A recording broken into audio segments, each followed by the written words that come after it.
Bonjour à toutes et à tous et bienvenue au sein d'Ophi Invest AM pour cette nouvelle vidéo hebdomadaire. Alors on a une semaine très volatile, comme vous le savez, due à l'écroulement du secteur bancaire et on va essayer de comprendre pourquoi. Alors il faut savoir qu'il y a plusieurs causes à cette volatilité sur le secteur bancaire, plusieurs causes complètement différentes. Ça a commencé aux États-Unis avec une banque, la Silver Bank, qui a été mise en liquidation. C'était une banque qui était très active sur les crypto-monnaies. Il y a eu des retraits massifs de la part des épargnants. En parallèle, la SVB, maintenant que tout le monde connaît, la Silicon Valley Bank, qui finance des valeurs technologiques, a fait face aussi à des retraits massifs des épargnants suite à une communication qui a été jugée finalement mauvaise, on va dire. Donc très rapidement, l'agence de garantie des dépôts américaine en a pris le contrôle, mais ça n'a pas suffi à rassurer.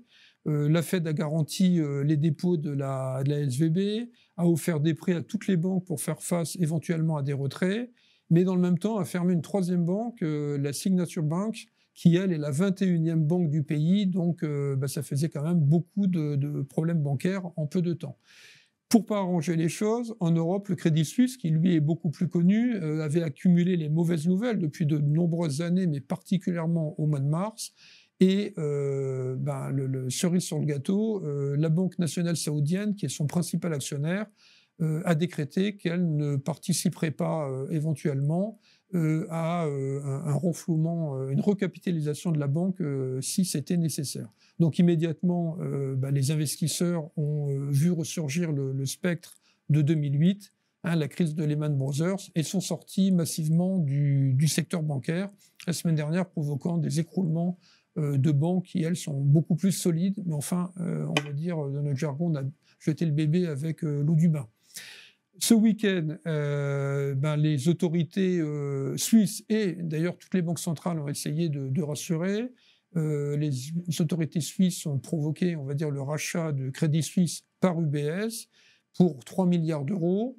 Donc là, c'était plutôt une bonne nouvelle, sauf que dans ce rachat, il a été décrété que les obligations qu'on appelle AT1 ont été mises à zéro. Alors, c'est des obligations qui, évidemment, peuvent être risquées puisqu'elles peuvent être converties à tout moment pour participer à la hausse des fonds propres d'une banque. Mais enfin, ce qui n'a pas été jugé normal, c'est que finalement, les actions, elles, n'ont pas été remises à zéro, même si elles ont perdu énormément de leur valeur. Et donc, ces obligations ont été effectivement complètement annulées.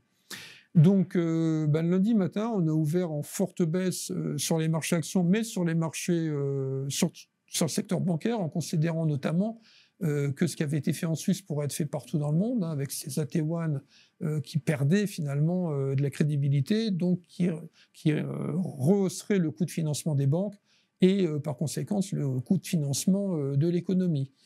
La BCE a très rapidement communiqué en disant que ce qui avait été fait en Suisse ne le serait pas en Europe, ce qui a provoqué finalement en fin de journée une remontée des marchés qui finissent en hausse et du secteur bancaire. À titre d'exemple, la BNP qui était en forte baisse en début de journée et depuis 24 heures finalement en hausse de 15% par rapport au niveau de lundi matin.